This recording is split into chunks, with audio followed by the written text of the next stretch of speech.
My name is Mia Torres. I am 31 years old. 4 years ago, my boss, Kevin Sullivan, pulled me aside after hours and admitted the firm was drowning in hidden liabilities from reckless expansions, but swore my silence and extra hours would earn me equity shares and protect my son's future. I trusted him completely and poured 11 years into building his construction company from scratch here in this mid-sized city in Tulsa, Oklahoma. Now, in this packed arbitration hearing room downtown, he sits across the table with his lawyer demanding I sign the exit papers giving up every claim to my contributions and accepting full responsibility for the $1,800,000 in company debts, or he will blame me publicly and destroy my reputation in the industry. My hands stay steady under the table because the binders of evidence I have guarded for years are finally about to expose everything. I am ready to stand my ground for my son no matter what it costs me today. If you have ever had a boss you trusted completely turn around and try to bury you, after years of loyalty, drop a like right now and tell me in the comments what city you are watching from and whether you have ever felt that same knife in the back at work. I read every single comment, but I am getting ahead of myself. Let me take you back so you understand exactly how we reached this moment in the arbitration room, where everything I had worked for was hanging by a thread. My name is Mia Torres, and until 4 months ago, I was the right hand to my boss at Sullivan Construction. 11 years of my life went into that firm. I started as a file clerk right out of community college, making minimum wage and dealing with endless paper cuts because I needed something stable for my newborn son. By the time I turned 20, I had worked my way up to office coordinator. I was good with details, good with numbers, and really good at keeping my mouth shut while my eyes stayed wide open. My boss was 30 when we first crossed paths at a client open house. He was charming, ambitious, and full of talk about turning a small local builder into the biggest name in commercial projects across the region. I handled the paperwork for his first big bid, and he noticed how quickly I caught errors that could have cost him the contract. We clicked professionally at first. He said he needed someone he could trust completely to manage the back end while he chased the big deals. I said yes because the pay was better, and the hours let me still be home for my son in the evenings. Loyalty was never in doubt. When my son was 3, my boss asked me to go full-time as his operations coordinator. He needed someone to handle the books, coordinate with subcontractors, keep clients happy, and basically run everything he did not want to touch. So I became his unpaid everything, just like that. Bookkeeper, crisis manager, client liaison schedule keeper, and the person who made sure payroll actually happened on time. For 8 years, I poured myself into his vision. I built the systems that kept the company running, while he took the meetings, the awards, and the credit at every industry event. At every ribbon cutting, I was just the woman behind the scenes. At every celebration, he thanked his team, his mentors, his vision, but somehow never quite got around to thanking the person who actually balanced the ledgers and smoothed over every vendor dispute. Somewhere along the way, the dynamic shifted. He started making big decisions without looping me in. He started staying late at the office more often. He started criticizing little things, my reports, my processes, my lack of big picture thinking. I was the one keeping the entire operation afloat while raising my son alone and making sure the lights stayed on. But sure, I was the one without vision. Then 4 months ago, he dropped the bomb during our weekly Monday morning check-in. I was updating the project tracker. He closed the door, sat down with that same business-like expression, and said he was restructuring the company. He wanted me out. He wanted the firm, the contracts, the equipment, the client list, everything. I could keep my personal files and my son, but my role, my contributions, my equity discussions, all of that were done. He said it like he was ordering supplies. I will take the assets, hold the employee. Thanks. Keep my son like my 13-year-old was some leftover task he was graciously allowing me to handle. I just stared at him. 11 years of building his company, and this was how it ended in the same conference room where we had celebrated our first $1 million project between the coffee maker and the whiteboard, like I was just another line item he was crossing off. What I did not know in that moment, what I would not learn until later, was that my boss had been planning this for months. He already had his lawyer on retainer, expensive and ruthless. He had been building his exit strategy while I was still reconciling the last quarter's invoices and covering for his late nights. I had been blindsided by a man I had trusted with every professional secret I had. The next day, his mother showed up at the office. A woman who had always treated me like temporary help arrived with her perfectly styled hair and her perfectly practiced sympathy smile. She patted my shoulder and told me I should have tried harder to keep my boss happy. "People have needs, dear," she said like she was explaining something complicated to a slow intern. Her advice on business loyalty was always fascinating, considering her husband spent most of his time on the golf course, specifically to avoid being in the same room as her. But sure, I was the problem. That first week was a blur. My boss moved me to the small back office. He had documents drawn up, severance proposals, timelines established. Everything was moving so fast, and I felt like I was drowning. Everyone saw a loyal employee whose world had just collapsed, a coordinator being thrown away after 11 years of service, a victim who did not see it coming. But here is the thing. What my boss did not know, what nobody knew, was that I had found something 4 years ago, something buried in his own financial records, something he thought was hidden forever. And I had been quietly, patiently preparing ever since. Before we continue, if you are enjoying this story, please hit that like button and tell me in the comments what time it is where you are watching from. I read every single comment. Thank you. Back to the disaster. Within a week of the announcement, my boss had completely taken control. The back office became my permanent workspace in what used to be my domain. My access to the main server shrank. He graciously allowed me to keep my personal login. The message was clear. This is not your company anymore. Within 2 weeks, he started bringing her around, the new project coordinator he had hired. Of course he did. She had that polished look, perfect highlights, designer blazers, and the kind of confidence that made everyone notice. She walked into my old conference room like she owned the schedule, wore my color-coded binders while updating client timelines. She was younger than my time at the firm, younger than my favorite project management software, but she made amazing espresso, so I guess that counted for something. My boss paraded her around like a trophy. They would review plans at the main table right in front of me. He would put his hand on her shoulder while explaining changes, like I was furniture, like I had already disappeared. The humiliation escalated daily. First, he canceled my company credit card. "We need to separate finances," he said, like he was being reasonable. Then the joint vendor accounts. Then he suggested I should probably start looking for somewhere else while we sorted things out. My own office. And I was being asked to leave. His mother came by to help me box things up. And by help, I mean she went through my files and decided what I deserved to keep. Old reports, fine. Client notes, some of them. My personal planner, she hesitated on that one, like she was considering claiming it for the firm. What I was not allowed to take. Any vendor contacts I had cultivated. Any project templates I had created. Anything of value. Those were company assets, she explained, and my boss was entitled to them. She packed my things in plain cardboard boxes. Not the nice ones, plain boxes. Like I was inventory being cleared out. Through all of this, I had one person I thought I could trust, my best friend. We had been close since my second year at the firm, 12 years of friendship, through deadlines and layoffs and late-night crises and everything in between. She was the first person I called after my boss's announcement.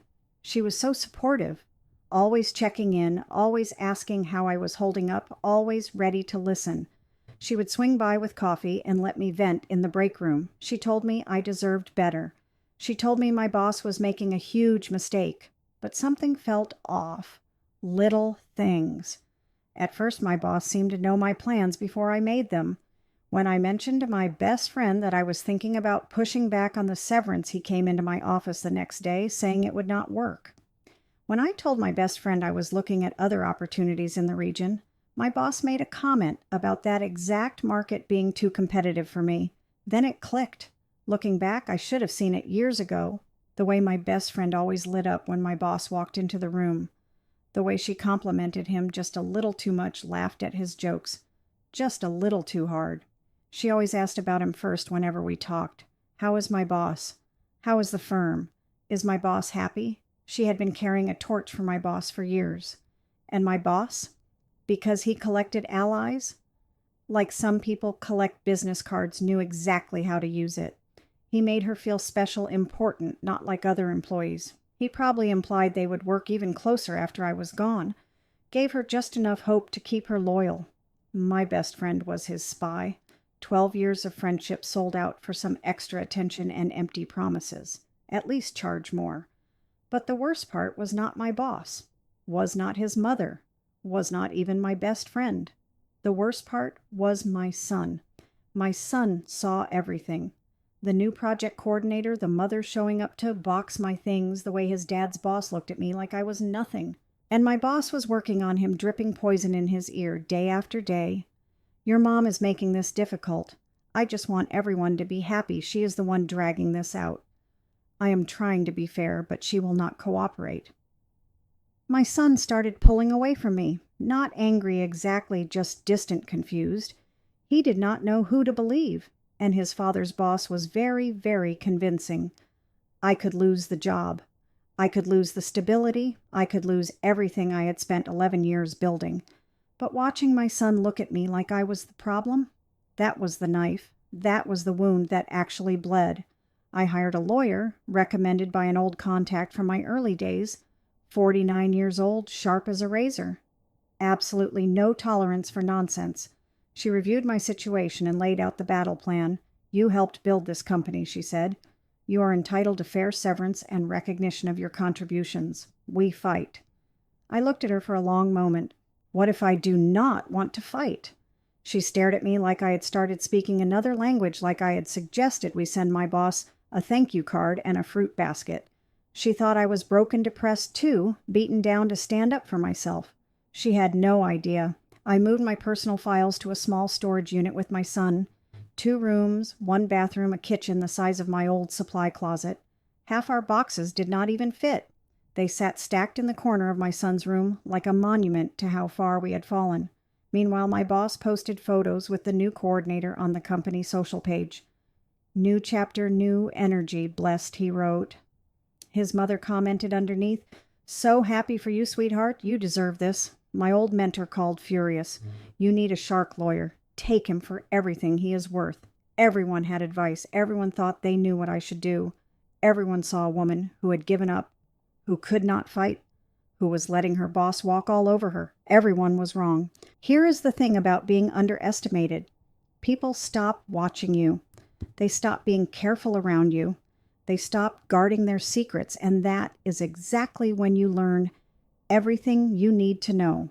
4 years. That is how long I had been carrying this secret. That is how long I had known the truth about my boss and his glittering, ambitious, completely fake empire. It started on a random Thursday night, 4 years before the announcement. My boss was out at another client dinner. He was always out by then, though I did not yet know what that really meant. I was going through the company books, reconciling accounts, doing the unglamorous work that kept the firm running. And I found something strange. A transfer to an account I did not recognize then, another, then a pattern. Money flowing out of the firm accounts into places I had never seen before. I dug deeper. I stayed up until 3 a.m. following the trail. What I found made my blood run cold. My boss had been taking lines of credit against everything the company owned. The main warehouse that everyone admired had 2 additional loans on it. The original note of $300,000. A second line of $400,000 taken out 3 years ago. A third line of another $400,000 taken out 1 year ago. Total owed $1,100,000. Actual value of the assets maybe $750,000. We were underwater by $350,000 on property I thought the firm owned outright The projects were even worse. Vendor debts of $150,000. Equipment loans of $90,000. Back taxes owed of $70,000. The company my boss bragged about at every networking event. The company that was supposedly thriving. It was drowning in nearly $1,800,000 of debt. Even the vehicles were not real. All 5 were leased with balloon payments coming due. We did not own anything. We just had very expensive monthly obligations. I sat in my small storage unit at 3 in the morning, surrounded by printouts, and did the math. Total debt approximately $1,800,000. Total actual asset value maybe $1,500,000. We were $300,000 in the hole, maybe more. But where had all the money gone? I kept digging. Over the following weeks, I traced every transaction I could find. And the picture that emerged was devastating. Risky investment deals, $220,000, all lost. Lifestyle expenses that never made it to the books, watches, trips I was never invited on, another $100,000. An apartment I did not know about, rented for a woman I did not know. About $60,000 in rent and furnishings. My boss was not building an empire. He was building a house of cards with borrowed cards that were also on fire. We looked successful the same way a stage set looks real, convincing from a distance, completely hollow up close. My first instinct was to confront him, to demand answers. But I knew my boss. I had watched him operate for years. If I confronted him, he would manipulate me. He would explain it away, make me feel crazy for questioning him. He would probably find a way to blame me for it. And worse, if he knew, I knew he might try to take control of my separate savings too. See, I had always kept a little something of my own. My savings from my early years at the firm. I had rolled it over and never touched it. By then, it had grown to about $260,000. That was mine, earned from my work, separate under the law. And then there was my late aunt, who had left me $190,000 when I was 27. Her will was specific. This money is for Mia alone. I had kept it in a separate account for 4 years, never commingling it with company finances, never using it for firm expenses. I had roughly $450,000 that was completely legally separately mine. So I did not confront my boss. Instead, I protected myself. I worked with my uncle, a retired bookkeeper, to create an irrevocable trust for my son. My savings and my inheritance went into that trust. My name was not on it as a beneficiary. My boss's name certainly was not. It was for my son's future college of first car emergencies, and it was untouchable. Then I documented everything, every loan statement, every hidden account, every suspicious transaction. I printed copies and kept them at a safe deposit box. I saved everything on an encrypted drive. And then I waited. I knew my boss would push me out eventually. Men like him always do.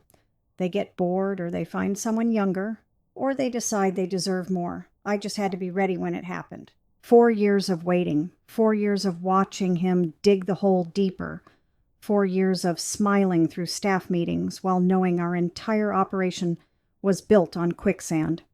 I got very good at patience and very good at pretending I did not know my boss was financially drowning us all.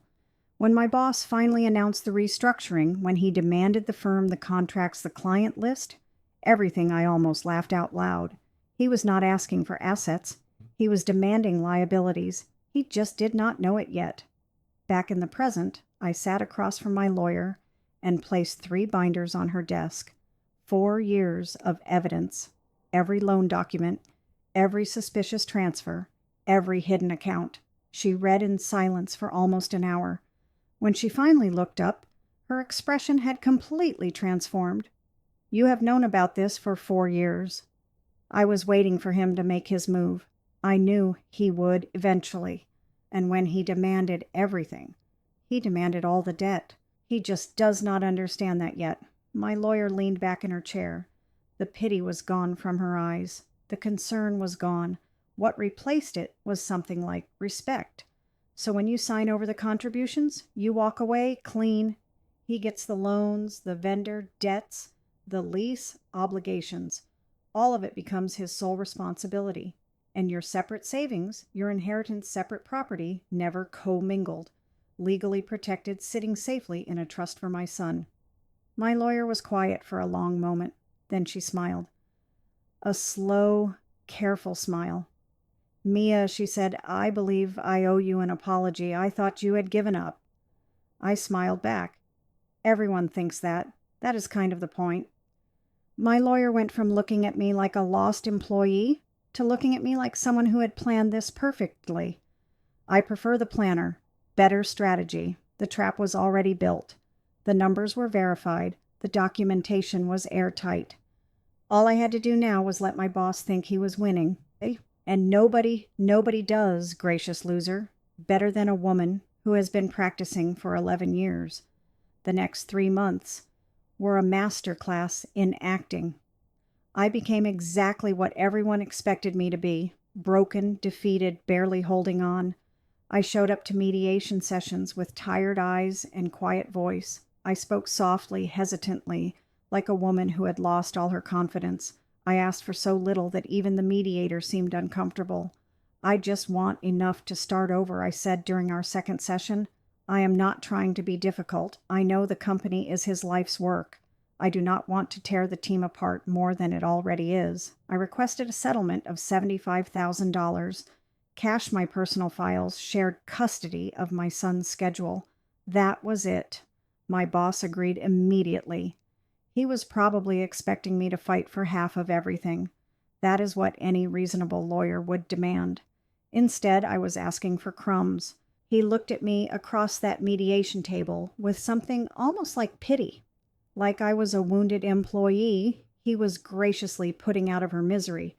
I deserved an award for that performance, or at least a raise in another life. I was given the role of a lifetime, and my only audience was my lying, ambitious, soon-to-be-exposed boss. With each passing week, my boss's arrogance grew. He stopped being careful, stopped pretending to be the reasonable one. He started telling everyone who would listen that I had not even fought. She just gave up, he told his golf buddies. I offered her a fair settlement, and she took it without a word. His mother was even worse. She bragged at her book club, at her church group, at every social gathering she attended. My son is keeping everything. That woman did not get a dime. I always knew she was not strong enough for the firm. To celebrate his upcoming victory, my boss bought himself a new watch, $15,000. I know because I saw the charge on the company account. He was still using firm money for personal expenses, still digging that hole deeper. He wore it to our next mediation session, making sure I noticed. He also took the new coordinator to dinner at the new steakhouse where we had celebrated the firm's 10th anniversary. He posted photos on the company page. Life is good when you are with the right team, he wrote. The right team. He meant the team that did not know about his debt yet. Meanwhile, the new coordinator had started redoing my old project files. New templates, new color schemes. She even updated the main office calendar with her own system. I spent 3 weeks perfecting that shared drive. 3 weeks of testing and training and driving myself crazy trying to get the perfect workflow, and she replaced it with something simpler, something gray, like her future with my boss once she found out he was sinking. Very fitting, actually. My best friend kept texting fishing for information under the guise of friendship. I played along perfectly. How are you holding up? She would ask, her voice dripping with fake concern. I just want it to be over, I would tell her, making my voice crack slightly. I cannot fight anymore. I do not have the energy. Within hours, my boss would know. I could practically see him relaxing, letting his guard down even further. My best friend thought she was playing me. She was actually just being a messenger service. Not a very expensive one either. But while the adults were playing their games, my son was watching. And my son, my smart, observant, wonderful son, was starting to notice things that did not add up. He noticed his dad's new $15,000 watch, but heard my boss tell him they could not afford the school trip to the state capitol. He noticed the new coordinator's new office supplies piling up, but heard my boss complain about money being tight. He noticed the disconnect between the lifestyle his father's boss was projecting and the excuses he kept making. One evening, my son came to my small storage unit and sat down at the second-hand kitchen table. He looked at me with those serious eyes, so much like his father's, but with something my boss had lost long ago. "Honesty, Mom," he said quietly. "Is my boss actually successful?" I looked at my son for a long moment. "What do you think?" He was quiet, processing. "I think something is not right. I think he is pretending." I reached across the table and squeezed his hand. "Trust me, just wait a little longer."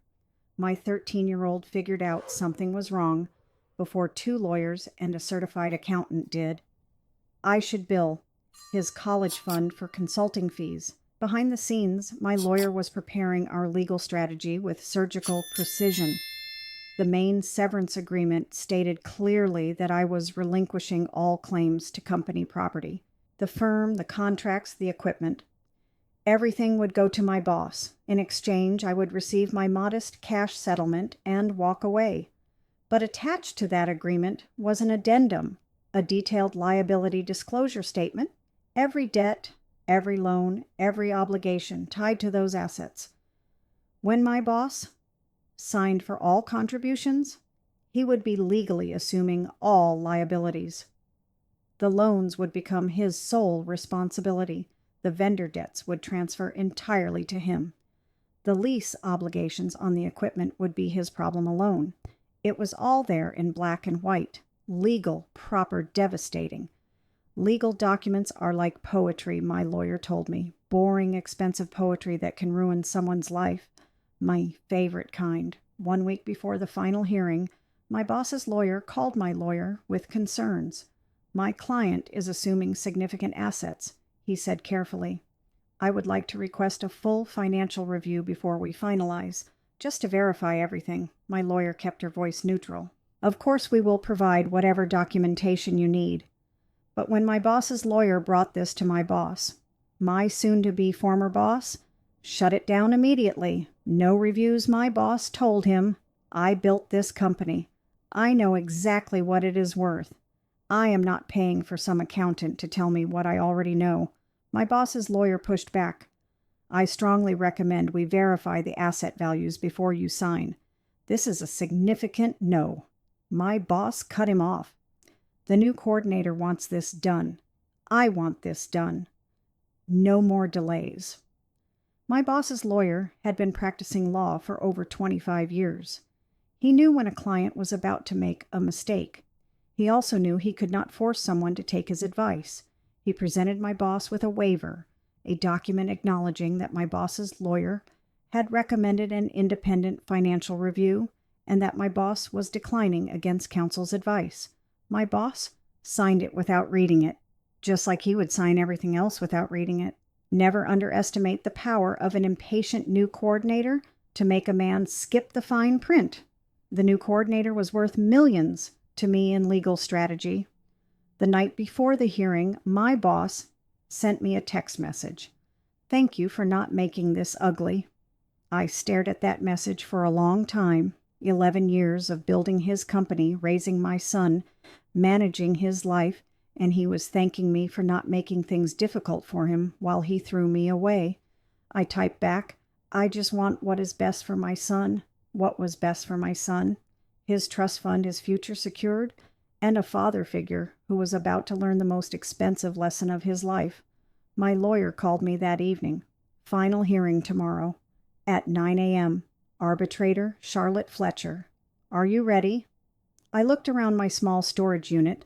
The second-hand furniture, the boxes still unpacked in the corner, the tiny kitchen I had painted soft green because it reminded me of hope. I have been ready for 4 years. 4 years of waiting, and it was finally here. I felt like a kid on Christmas morning, if Christmas morning involved arbitration and professional revenge. The next morning arrived faster than I expected. I pulled into the parking lot of the downtown arbitration building with my heart pounding, but my face set in that same tired expression everyone had come to expect from me. My lawyer met me at the entrance with a quick nod and a reminder to stay in character no matter what happened inside. The arbitration room itself felt smaller than I remembered from the mediation sessions, with its long oak table and the neutral beige walls that seemed designed to make everyone uncomfortable. My boss was already there, of course, sitting at the far end in his crisp button-down like this was just another Monday project review. His mother hovered beside him, adjusting the papers in front of her son, with that same practiced sympathy she had shown when she boxed up my files. The new coordinator stood just outside the door, scrolling her phone, but close enough that I caught her glancing my way with a small, satisfied smile. My boss looked up the moment I walked in, and his voice cut across the room before anyone else could speak. "You made it, Mia," he said, his tone laced with that familiar mix of disappointment and control. "I was starting to wonder if you would even bother showing up after all the trouble you caused dragging this out." The words landed like a calculated jab straight to the gut, reminding me exactly who held the power here and how little he thought of the 11 years I had given. I kept my eyes down and murmured something about just wanting this over, but inside my resolve hardened, because I knew the binders in my lawyer's briefcase were about to flip the script, or at least I hoped they would. My lawyer took her seat beside me and slid one of the folders across the table toward my boss's lawyer. "We have everything documented," she said calmly, but my boss interrupted before his lawyer could even open it. "No need for more delays." He snapped his eyes, locking on mine with that sharp edge I'd seen in too many staff meetings.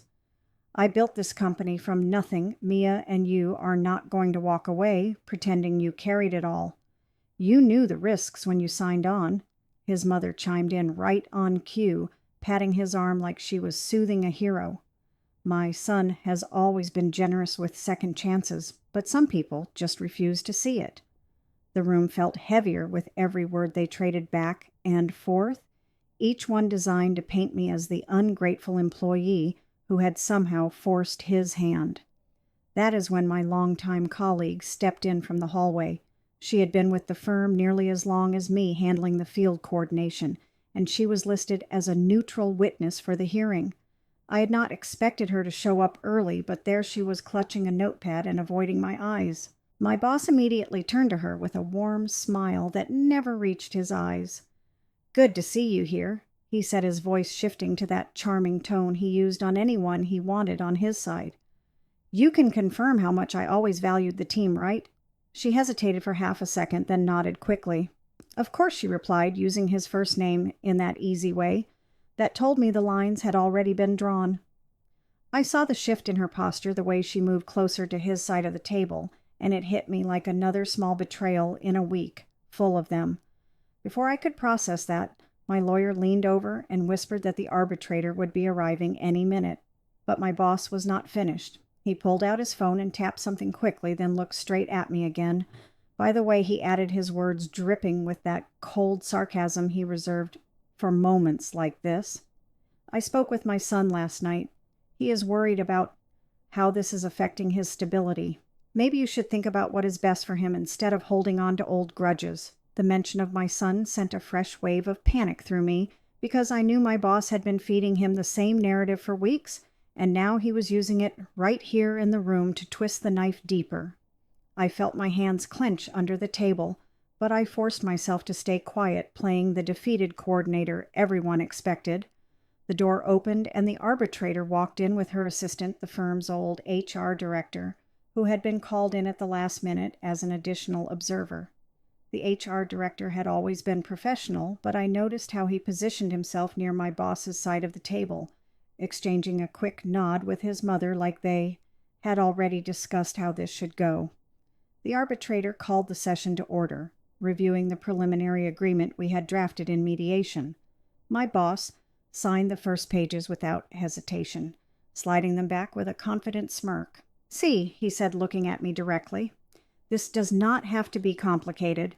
You hand over your claims, and we all move on. I just want what is fair after everything I invested." My lawyer countered by attaching the liability disclosure addendum, pointing out the full list of debts that would transfer with the assets. The room went still for a beat, as my boss's lawyer flipped through the pages, his face tightening. My boss, however, waved it off before his lawyer could speak. "Those numbers are exaggerated," he said, his voice rising, with that authoritative snap I knew so well. "I ran the books for years. Mia and you never once flagged anything like this. If there are issues, they are on you for not speaking up sooner." The jab landed hard because it twisted my years of silent loyalty into proof that I had somehow failed him. His mother nodded along, murmuring something about how some employees always see problems where there are none, and the new coordinator stepped inside the room, now openly watching, with her arms crossed like she was already celebrating the win. My longtime colleague cleared her throat from her seat and added her piece. From what I saw in the field, he always kept things transparent. She said her words careful, but clearly aligned with him. I never heard Mia raise any major concerns about finances. It felt like another layer of the trap closing around me because even my colleague was now helping paint the picture my boss wanted. The HR director leaned forward then and spoke for the first time. "As the one who handled the personnel files, I can confirm the separation terms were offered generously." He noted his tone neutral, but the timing felt orchestrated. My boss shot me another look across the table. "You see," he said, his sarcasm cutting deeper, "everyone agrees it is time to let go. Sign it, and we can end this without more damage to your name in the industry." I kept my voice soft and hesitant, just like we had rehearsed, but inside the tension was building to a breaking point. The evidence in those binders was solid, 4 years of records showing the $1,800,000 in hidden lines of credit, the vendor debts, the equipment loans, all tied directly to the assets he was claiming. My lawyer pushed the full package forward for review, and for a moment I saw my boss's lawyer's expression flicker with real concern as he scanned the addendum. My boss noticed it too, and his face hardened. He leaned in closer to the table, his next words coming out low and personal. "Do not think for a second that I will let you walk away clean after this," he said, the resentment clear in every syllable. "You owe the firm for every opportunity I gave you." The room held its breath as the arbitrator asked if both sides were ready to proceed with signatures. That is when my phone buzzed silently in my bag. I glanced down under the table and saw a text from my best friend. The message was short, but it hit like a fresh slap. "My boss just called me. He says if you push back, he will make sure my son hears the full story about your so-called secrets." My stomach dropped because I realized the betrayal ran deeper than I had mapped out, and now it was threatening the one thing I had protected above all else, my son's trust. I looked up to see my boss watching me, with that knowing glint in his eye like he could sense the shift. He had orchestrated this moment perfectly, using every ally in the room to corner me before the arbitrator even finalized the next step. My lawyer noticed my hesitation and started to object, but my boss cut in again, his voice rising with controlled frustration. "Whatever you're thinking," he said, the psychological jab landing exactly where it hurt most. "Remember who has been there for my son all these years when you were buried in work for me." The words hung in the air, heavy with implication, and I felt the first real crack in my plan because protecting my son might mean I had to make a choice I had not anticipated. The arbitrator cleared her throat and asked for any final statements before we moved to the binding signatures. My boss sat back satisfied, his mother and the new coordinator exchanging quiet nods while my longtime colleague and the HR director waited on the sidelines as if the outcome was already decided in his favor. Just as I reached for the pen to maintain the appearance of defeat, my boss delivered one more sharp reminder under his breath, so only I could hear. "Sign it now, or I make sure the whole industry knows you were the one who let the firm get this deep in the hole." He whispered the threat laced with that long-held contempt I had finally recognized too late.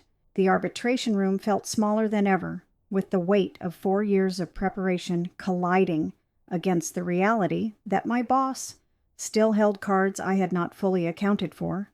My lawyer's eyes met mine with a silent question, and I realized right then that the trap I had set might not spring the way I had planned, because one wrong move here could cost me more than the job it could cost me the fragile stability I had fought to keep for my son.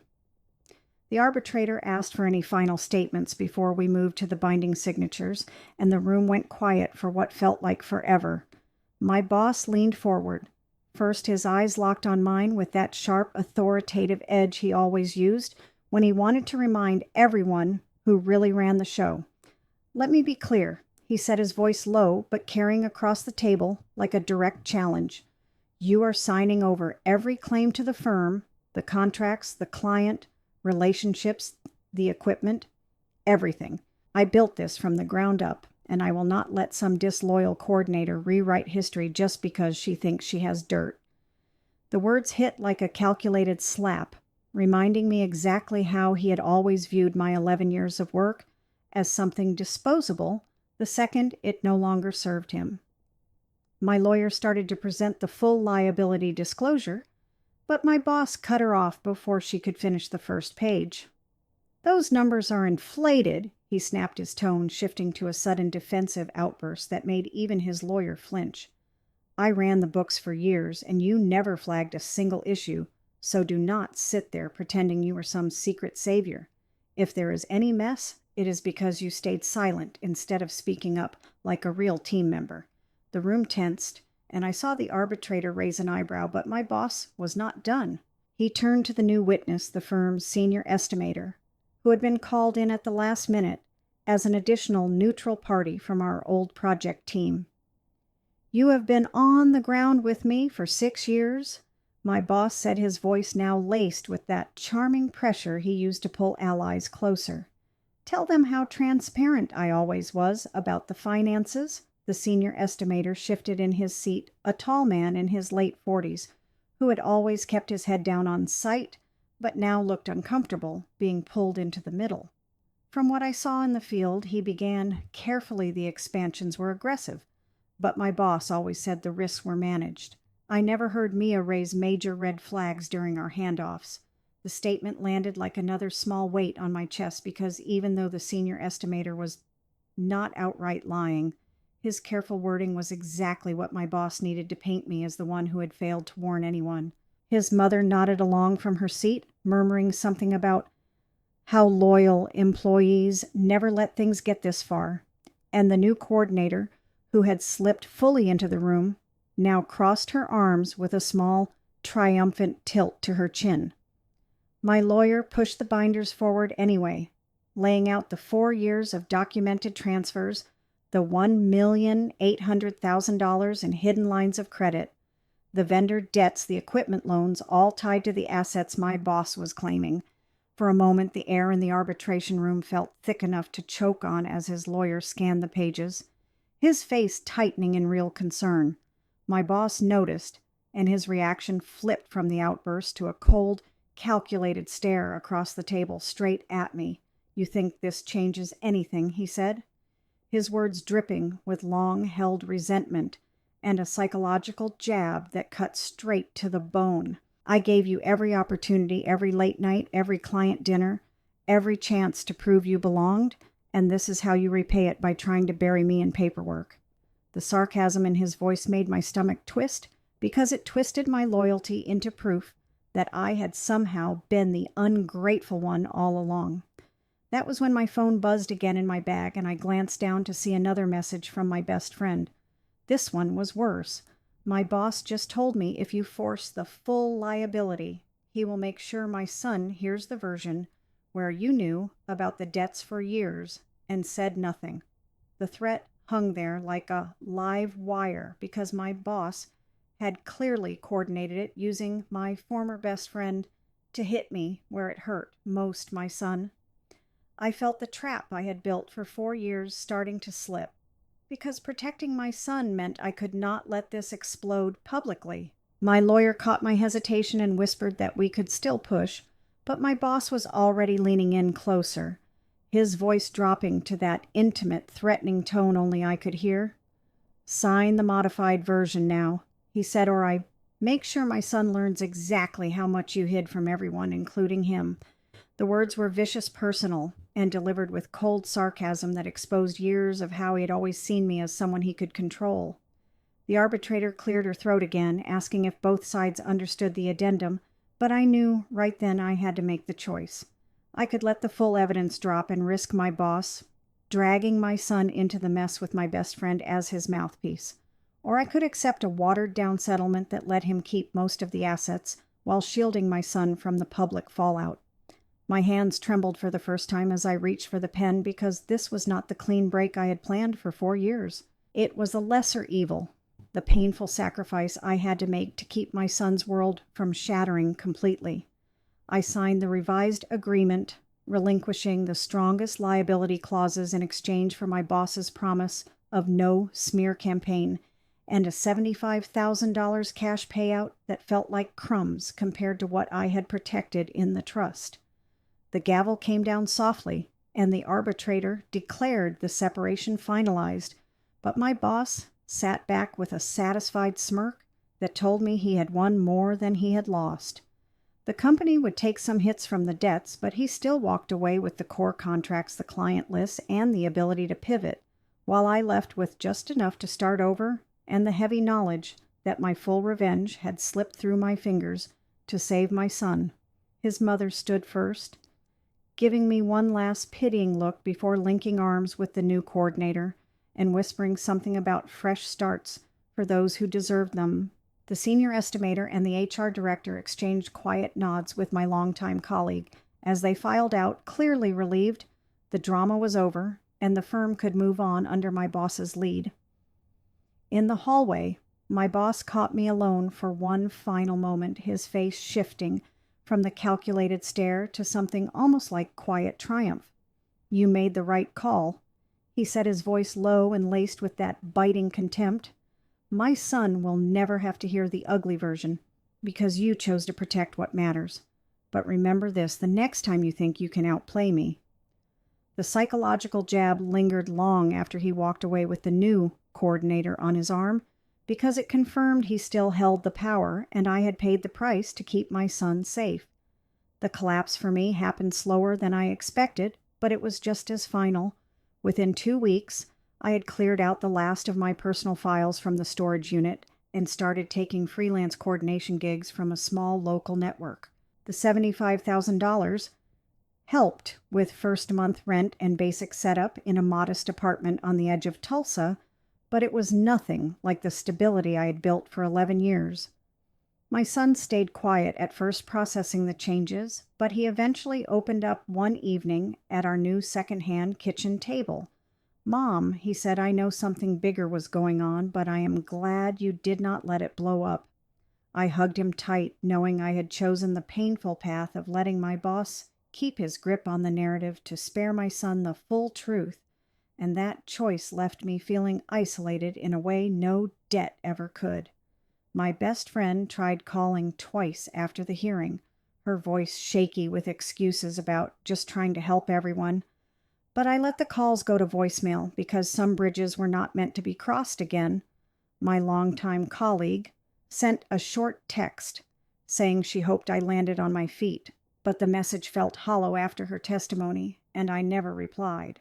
Even my lawyer, when we met for the final paperwork close, gave me a sympathetic nod and said, "Sometimes the best win is just walking away with your dignity," but I knew it was not a win at all. My boss's company struggled for a few months with the vendor calls and the lease payments, but he pivoted quickly, landing a new investor and rebranding just enough to survive, while I watched from the sidelines through industry updates, feeling the emotional heaviness of knowing I had sacrificed the full exposure to keep my son protected. I enrolled in a short online certification for independent project management and landed my first small client, a local builder who needed help with one warehouse remodel. It was nothing like the empire I had helped run, but it was mine, and I poured the same attention to detail into it that I always had. Still, every time I balanced a new ledger or smoothed a vendor dispute, I felt the sting of what I had given up, the full justice, the clean break, the satisfaction of seeing my boss truly face the consequences he had created. My son thrived in his new routine with the trust fund untouched for his future, but the distance between us from the months of poison my boss had dripped in his ear never fully closed, and that left a quiet regret I carried every day. About 3 months after the hearing, my boss showed up at my new apartment unannounced, looking polished as ever in a fresh suit, but with a slight edge to his smile that told me he knew exactly how much I had lost. He stood in the doorway, and for a moment I almost felt the old pull of loyalty before I remembered the cost. I made mistakes, he said, but I kept my word about my son. The company is stabilizing, and you could have been part of that if you had just trusted me. The words were laced with that same sarcasm and resentment. But I leaned against the doorframe and looked at him, really looked at the man who had used me for 11 years, then forced me into this painful choice. You got what you demanded, I said calmly, the firm, the control, the narrative. I chose my son over exposing you fully, and that is the only victory I need. I closed the door on him without another word and stood there listening to his footsteps fade down the hall, knowing he would keep thriving in his own way, while I rebuilt smaller, quieter, and forever changed by the sacrifice. That evening, after my son went to bed, I sat in my small living room and looked at the photo of my late aunt on the shelf, the one who had left me the inheritance that stayed safe in the trust. You were right, I whispered. Keep what is yours. Protect what matters, and never let anyone make you the villain in your own story. The apartment was modest. Nothing like the office I had once run, but it was mine, every decision, every late night, every small win earned without owing it to my boss. For the first time in longer than I could remember, I felt the heavy truth of freedom mixed with the sadness of what it had cost me, and I knew I would carry both for a long time. Thank you for listening to my story. It still hurts to tell, but if you have ever had to choose between full justice and protecting your child from the fallout, drop a comment below and let me know what you would have done in my place. I read every single one.